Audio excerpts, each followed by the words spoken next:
Imagine getting home this evening and finding lying on your doormat a letter giving you 48 hours notice to leave your home and remove all your belongings.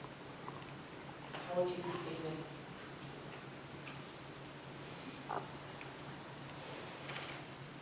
Disbelief maybe? Anger? Shock? Hundreds of Highland families face just that scenario in what are now known as the Highland clearances. From a period from about 1750 through to the late 1800s, vast swathes of the Highlands were cleared by the removal and eviction of the native inhabitants. Some people chose to leave, to seek better prospects elsewhere, and to escape from the grindstone of poverty. In other cases, the landlords forcibly evicted their tenants to make way for more profitable sheep farms. This evening, I'm going to tell you about one of those forced evictions. As you may know, I enjoy hill walking in Highlands, and one of my favourite areas is Sutherland, when the hills rear their proud heads above the vast flat moorlands, like islands on a wide expanse of sea. In the far northwest corner, right on the shores of the mighty Atlantic Ocean, sits the village of Durness. Today, Durness is a sleepy, peaceful village.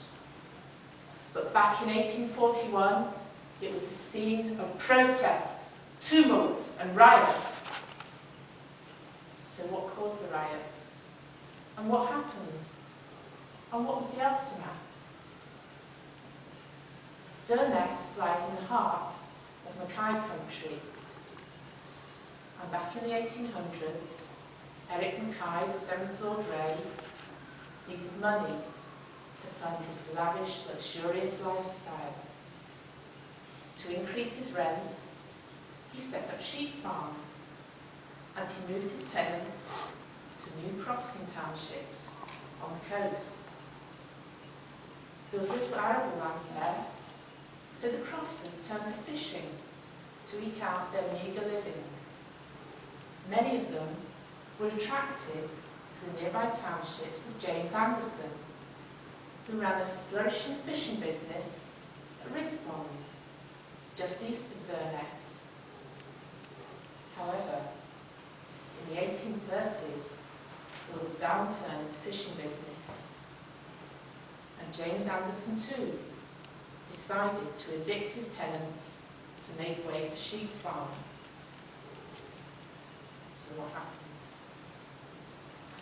It was late in the summer of 1841. The men of Kenbin Township were away at the fishing, when the local sheriff officer, James Campbell, arrived to serve the writ of eviction. The writ gave the tenants 48 hours to vacate their homes. Incensed at this sudden short notice, a crowd of women surrounded Campbell like a pack of hounds. Another group of women kindled a fire at the roadside, and two of them forced Campbell to thrust the writ into the flames, where it burned to a cinder. James Anderson was infuriated, and he contacted the police.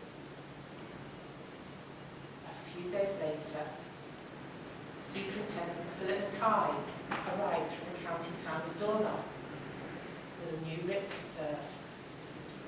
But the crofters were ready for him, and they chased him away in a storm of stones, with a wild skirl of bagpipes ringing in his ears.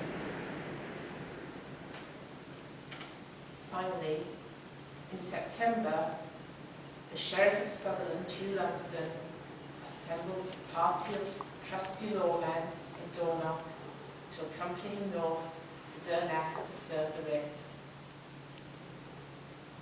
They arrived 3 days later at 9 p.m. in the fading light at the Durness Inn in the village square.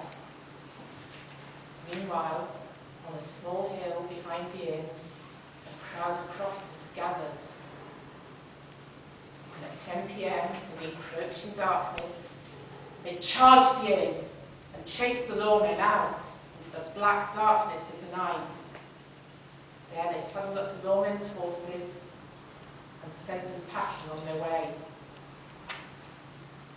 Sadly, all this protest and riot did not save the crofters of Kenilworth from eviction. James Anderson had the law on his side and was entitled to evict them. However, they did achieve a stay of execution, giving them until May to harvest their crops, sell their livestock, and make plans for departure. Removals and evictions continued in the Highlands for another 40 years. In 1882, there were more riots at Braes and Glendale in Skye. The ensuing publicity and political agitation led to the passing of the Crofters Act in 1886, which finally gave crofters security of tenure and brought an end to all the forced evictions that caused so much heartache and hardship. And what of Kenilworth? Kenilworth today is a windswept, desolate place where there's just stones lying around the ruins of the crofters' dwellings that were once there. The only sounds are the pounding of the Atlantic on the waves on the shore below, and the plaintive cry of peewits in the hills above. But the riots of Durness are remembered as a key episode of the Highland clearances, and I hope this story has given you a picture of an important episode of Scottish history.